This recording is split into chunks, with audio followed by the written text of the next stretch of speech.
မင်္ဂလာပါရှင် Channel 24ရဲ့ Weekly News စီစဉ်ကနေဒီတစ်ပတ်အတွက်တင်ဆက်ပေးခြင်းတဲ့သတင်းတွေကတော့ဂျပန်ယန်တန်60ခန်းလူသားဝိတ်လျှော်ဆက်စတင်ရောင်းချခဲ့တဲ့ဆိုတဲ့သတင်းကိုတင်ပြပေးပါမယ်။ပြီးခဲ့တဲ့နိုဝင်ဘာလ28ရက်ကဂျပန်နိုင်ငံမှာပြုလုပ်ခဲ့တဲ့ World Expo 2025ပွဲမှာလူသားကိုယ်တိုင်ဆက်တွင်ဝင်ရောက်အသုံးပြုနိုင်တဲ့လူသားဝိတ်လျှော်ဆက်ကိုစတင်ရောင်းချခဲ့ပြီးလာရောက်လေပတ်ကြည့်ရှုသူတွေကိုအံ့အားသင့်စေခဲ့တယ်လို့သိရပါတယ်။အဆိုပါဆက်ကတာမန်ရိုးရိုးဝိတ်လျှော်ဆက်တွေလိုစက်ဝိုင်းပုံလေပတ်နေတာမျိုးမဟုတ်ပေမဲ့အသုံးပြုသူကဆက်ထဲလေးလျောင်းပြီးအဖုံးကိုပိတ်လိုက်တာနဲ့တန်ရှင်းပေးနိုင်မှာဖြစ်ပါတယ်။ဒီလူသားဝိတ်လျှော်ဆက်ကိုဂျပန်ကုမ္ပဏီ Science မှာထုတ်လုပ်ထားတာဖြစ်ပြီးတော့လာရောက်ကြည့်ရှုသူလူ28တန်းကျော်အထိရှိခဲ့ပြီး1980ခုနှစ်ကဂျပန်နိုင်ငံအိုဆာကာမြို့မှာနောက်ဆုံးချိန်ကျင်းပခဲ့တဲ့ပြပွဲမှာပြသခဲ့တဲ့ထုတ်ကုန်တစ်ခုကိုအဆင့်မြင့်တင်ထားခြင်းဖြစ်ပါတယ်။ဆက်ကခန္ဓာကိုယ်ကိုယ်သာမကအသုံးပြုသူတွေရဲ့နှလုံးခုန်လုံးနဲ့တခြားအရေးကြီးလက္ခဏာတွေကိုလည်းစမ်းသပ်ပေးနိုင်တယ်လို့ဆိုပါတယ်။ဂျပန်နိုင်ငံအိုဆာကာရှိဟိုတယ်တစ်ခုကဒီဆက်ကိုပထမဆုံးဝယ်ယူခဲ့ပြီးဟိုတယ်ဧည့်သည်တွေကိုဝန်ဆောင်မှုပေးဖို့ပြင်ဆင်နေတယ်လို့သိရပါတယ်။ဒေသခံမီဒီယာတွေရဲ့ဖော်ပြချက်အရဆက်ရဲ့လက်လီဈေးနှုန်းကယန်တန်60စင်ကာပူဒေါ်လာ4,980,000ကျော်ရှိတယ်လို့သိရပါတယ်ရှင်။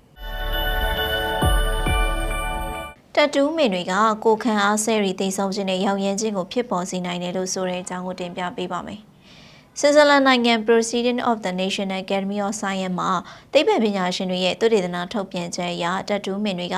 ရေးပြားတွေမှာလာပေါင်းများစွာကြာရှည်ခံနိုင်ပြီးကိုခန့်အားဆယ်တွေကိုသိစေနိုင်ကာကွယ်ဆေးတွေအသုံးပြုနေရတဲ့အခါမှာလေခန္ဓာကိုယ်ရဲ့ကာကွယ်ဆေးတွေပေါ်တုံ့ပြန်နိုင်မှုအနှောက်အယှက်ဖြစ်စေနိုင်တယ်လို့လည်းသိရပါတယ်။သိပ္ပံပညာရှင်တွေကတတူးထိုးပြီးတဲ့နောက်ဖြစ်လာနိုင်တဲ့အခြေအနေတွေကိုခြေရာခံဖို့ကြွက်တွေကိုအသုံးပြုစမ်းသပ်ခဲ့ပါတယ်။ဒီလေးလာမှုမှာအယောင်ချဲပစ္စည်းတွေကမိနစ်ပိုင်းတွင်တက်တူတဲ့စိတ်ဝင်ကကိုခန့်အားဆဲရီတိတ်ဆုံးခြင်းနဲ့ရောင်ရမ်းခြင်းကိုဖြစ်ပေါ်စေနိုင်တာကိုတွေ့ရပါတယ်။တတူးထိုးထားတဲ့အရေးပြားမှာ Pfizer Biotech SE ရဲ့ COVID-19 ကာကွယ်ဆေးတွေထိုးနှံတဲ့အခါပဏိပစ္စည်းတုံ့ပြန်မှုကိုမှင်ကအားနည်းစေတယ်လို့ဆိုခဲ့ပါတယ်။ပြီးခဲ့တဲ့2024ခုနှစ်ကလူပေါင်း12,000နီးပါးကိုစမ်းသပ်ခဲ့တဲ့ဆွီဒင်လေးလာမှုတစ်ခုမှလည်းတတူးထိုးထားသူတွေကမှင်မထိုးသူတွေထက်ကင်ဆာအကျိတ်ဖြစ်နိုင်ခြေ21%ပိုများတာတွေ့ရှိရခဲ့တယ်လို့သိရပါတယ်။အမေရိကန်လူကြီး32%ကအနည်းဆုံးတတူးတစ်ခုရှိပြီးတော့22%ကတစ်ခုထက်ပိုရှိတယ်လို့2023ခုနှစ်အတွက် Pew Research စစ်တမ်းတစ်ခုအရသိရပါတယ်ရှင်။အင်ဒိုနီးရှားနိုင်ငံမှာရေကြီးမှုနဲ့မြေပြိုမှုကြောင့်သေဆုံးသူအရေအတွက်မြင့်တက်နေတယ်ဆိုတဲ့သတင်းကိုတင်ပြပေးပါမယ်။အင်ဒိုနီးရှားနိုင်ငံသဘာဝဘေးအန္တရာယ်စီမံခန့်ခွဲရေးအေဂျင်စီကထုတ်ပြန်ပြောကြားချက်အရအင်ဒိုနီးရှားနိုင်ငံဆူမာရာကျွန်းမှာရေကြီးမှုတွေနဲ့မြေပြိုမှုတွေကြောင့်သေဆုံးသူအရေအတွက်က908ဦးအထိရှိလာခဲ့ပြီဖြစ်တယ်လို့သိရပါတယ်။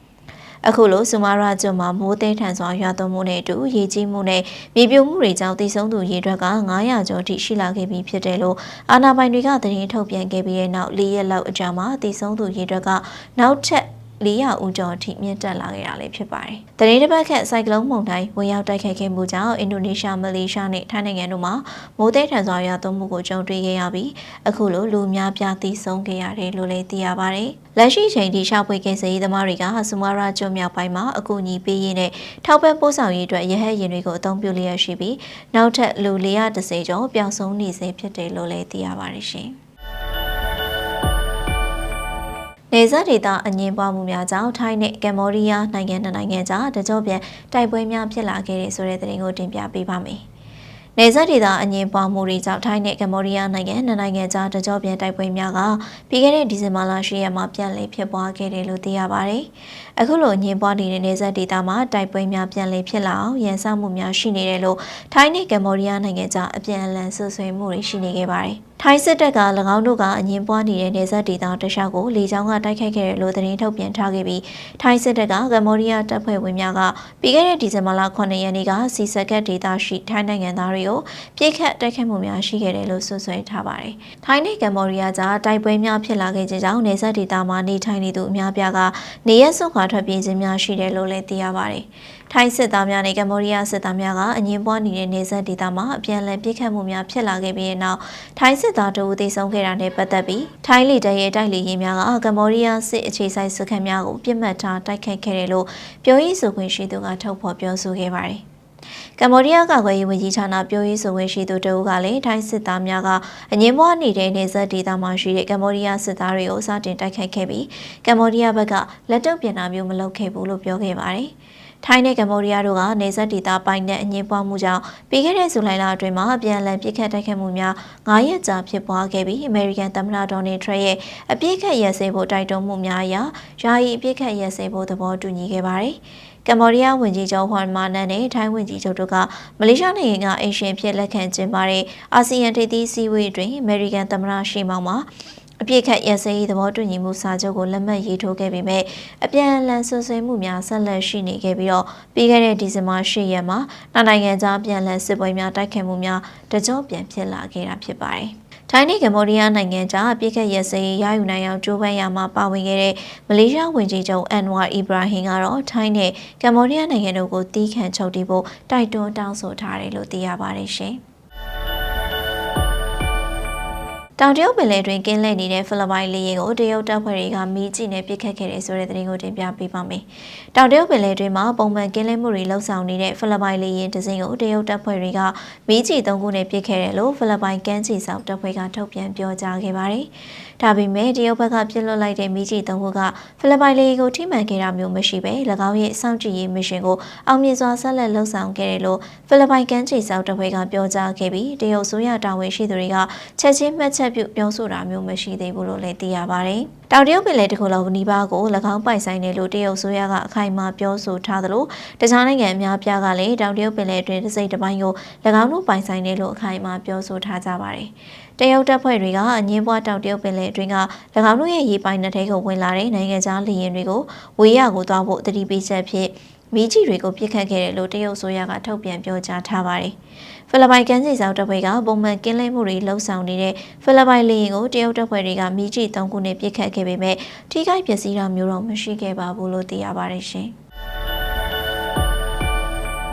ထိုင်းဆိုရကကမ္ဘောဒီးယားကမြေမြုပ်မိုင်းနဲ့ပတ်သက်တဲ့စီကံတွေကိုချိုးဖောက်နေတယ်လို့ဆွဆွဲတယ်ဆိုတဲ့သတင်းကိုတင်ပြပေးပါမယ်။ထိုင်းဆိုရကကမ္ဘောဒီးယားနိုင်ငံကမြေမြုပ်မိုင်းနဲ့ပတ်သက်တဲ့စီကံများကိုချိုးဖောက်လျက်ရှိနေတဲ့အတွက်နိုင်ငံတကာစုံစမ်းစစ်ဆေးရေးအဖွဲ့များလာရောက်လေ့လာဖို့တိုက်တွန်းတောင်းဆိုကြောင်းသိရပါတယ်။ထိုင်းဆိုရကကမ္ဘောဒီးယားကနေဆက်ဒေသတခြားမှာလူကိုထိခိုက်ဒေဆုံးစေမဲ့မြေမြုပ်မိုင်းအသစ်များထပ်မံချထားခဲ့ပြီးတော့အော်တိုဝါစာချုပ်ကိုချိုးဖောက်လျက်ရှိနေကြောင်းဆွဆွဲထားခဲ့ပြီးနေဆက်ဒေသမှာမြေမြုပ်မိုင်းကြောင့်ထိုင်းစစ်သားတို့ထံရခဲ့ပြီးနောက်ထိုင်းဆိုရကကုလသမဂ္ဂအစည်းအဝေးမှာဆွဆွဲပြောဆိုခဲ့ခြင်းဖြစ်တယ်လို့သိရပါတယ်။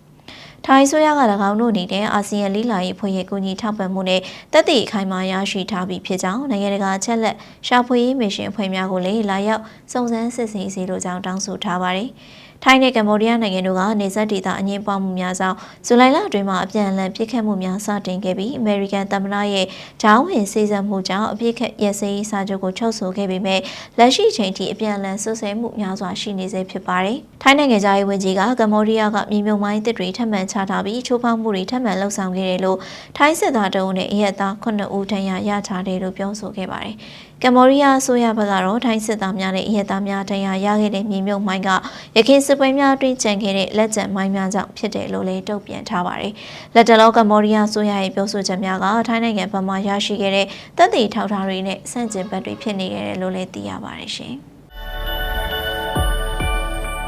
ရုရှားယူကရိန်းစစ်ပွဲမှာယူကရိန်းကနေမြေတွေပြန်ပေးဖို့အစီအစဉ်မရှိလို့ယူကရိန်းသမ္မတပြောကြားခဲ့တဲ့ဆိုတဲ့သတင်းကိုတင်ပြပေးပါမယ်။ရုရှားယူကရိန်းစစ်ပွဲကိုဆောင်သက်နိုင်မှုအတွက်ရည်ရွယ်တဲ့ဘလို့သဘောတူညီချက်မျိုးမှမဆိုယူကရိန်းကရုရှားကိုနေမြေတွေပေးဖို့အစီအစဉ်မရှိဘူးလို့ယူကရိန်းသမ္မတဇီလန်စကီကထုတ်ဖော်ပြောဆိုခဲ့ပါတယ်။ကျွန်တော်တို့ပိုင်ဆိုင်တဲ့နေမြေတွေကိုပေးလို့မရပါဘူး။ယူကရိန်းရဲ့ဖွဲ့စည်းပုံအခြေခံဥပဒေနဲ့နိုင်ငံတကာဥပဒေအရနေမြေတွေကိုပေးဖို့တရားဝင်အခွင့်အရေးမရှိပါဘူး။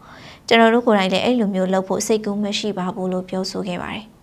အဲဒီကိစ္စနဲ့ပတ်သက်ပြီးအမေရိကန်ကညီနိုင်မှုဆောင်ရွက်မှုတစ်ခုကိုရှာဖွေဖို့ကြိုးပမ်းနေတယ်လို့လည်းပြောကြားခဲ့ပါတယ်။ဇီလန်စကီကသူတို့ပိုင်ဆိုင်တဲ့နေမြေတွေကိုဆွန့်လွတ်ဖို့ရုရှားကအတင်းကျပ်တောင်းဆိုနေပေမဲ့သူတို့ကတော့ဘယ်အရာကိုမှဆွန့်လွတ်သွားမှာမဟုတ်ပါဘူး။ဒါကြောင့်ပဲတိုက်ပွဲဝင်နေတယ်ဆိုတာကိုအားလုံးကိုသိစေချင်ပါတယ်လို့ပြောဆိုခဲ့ပါတယ်။တဆက်ထဲမှာပဲနေမြေဆိုင်ရာပြဿနာတွေနဲ့ပတ်သက်ပြီးခက်ခဲတဲ့ပြဿနာများစွာရှိနေကြောင်းနဲ့လက်ရှိချိန်ထိညှိနှိုင်းဆောင်ရွက်တာမျိုးတွေမရှိသေးဘူးလို့လည်းဇီလန်စကီကပြောကြားခဲ့ကြောင်းသိရပါတယ်ရှင်။ အိန္ဒိယသို့လောင်စာဆီအဆက်မပြတ်ထောက်ပံ့ပေးရန်ရုရှားနိုင်ငံကအသင့်ရှိနေကြောင်းပူတင်ပြောကြားခဲ့တဲ့ဆိုတဲ့သတင်းကိုတင်ပြပေးပါမယ်။အိန္ဒိယနိုင်ငံက၎င်းရဲ့ကိုယ်ပိုင်စီးပွားရေးအကျိုးစီးပွားတွေကိုတေချာစေဖို့အတွက်အကျိုးမြတ်ရှိတဲ့နေရာတိုင်းမှာရေနံဝယ်ယူမှုကိုဆက်လက်လှုပ်ဆောင်လိမ့်မယ်လို့ရုရှားအစိုးရကထုတ်ဖော်ပြောဆိုခဲ့ပါတယ်။ရုရှားရေနံတွေကိုဆက်လက်ဝယ်ယူမှုနဲ့ပတ်သက်ပြီးခဲ့တဲ့ဩဂုတ်လမှာအမေရိကန်သမ္မတဒေါ်နယ်ထရက်ကအိန္ဒိယကုန်စည်တွေပေါ်အခွန်ကောက်ခံမှုကို90%ထိတိုးမြင့်ခဲ့တယ်လို့လည်းသိရပါတယ်။ရုရှားအစိုးရပြောရေးဆိုခွင့်ရှိသူ Dmitry Peskov ကအထောက်အထားအာဏာပိုင်နိုင်ငံတနိုင်ငံဖြစ်တဲ့အိန္ဒိယကသူတို့အတွက်အကျိုးရှိစေမယ့်နေရာတွေမှာနိုင်ငံခြားကုန်သွယ်ရေးလုပ်ငန်းတွေနဲ့စွမ်းရည်အရင်းမြစ်တွေဝယ်ယူမှုကိုဆက်လက်လှုပ်ဆောင်သွားလိမ့်မယ်။ကျွန်တော်တို့သိထားသလောက်ကတော့အိန္ဒိယနိုင်ငံကသူတို့ရဲ့ကိုယ်ပိုင်စီးပွားရေးအကျိုးစီးပွားတွေကိုတေချာစေဖို့အတွက်ဒီမူဝါဒကိုဆက်လက်လှုပ်ဆောင်သွားပါလိမ့်မယ်လို့ပြောဆိုခဲ့ပါတယ်။ပြီးခဲ့တဲ့သတင်းပတ်တုန်းကရုရှားသမ္မတပူတင်ကအိန္ဒိယကိုသွားရောက်လေပတ်ခဲ့ပြီးတော့အိန္ဒိယအတွက်စဉ်ဆက်မပြတ်လောင်စာဆီထောက်ပံ့မှုကိုလှုပ်ဆောင်ပေးမယ်လို့ကမ်းလှမ်းခဲ့တယ်လို့လည်းသိရပါတယ်ရှင်။ခုဆိုရင်တော့ Channel 24ရဲ့ Weekly News စီစဉ်ကနေတပတ်အတွင်းဖြစ်ပွားခဲ့တဲ့သတင်းတွေကို Weekly Recap ဖြစ်နဲ့တင်ဆက်ပေးခဲ့တာပဲဖြစ်ပါတယ်။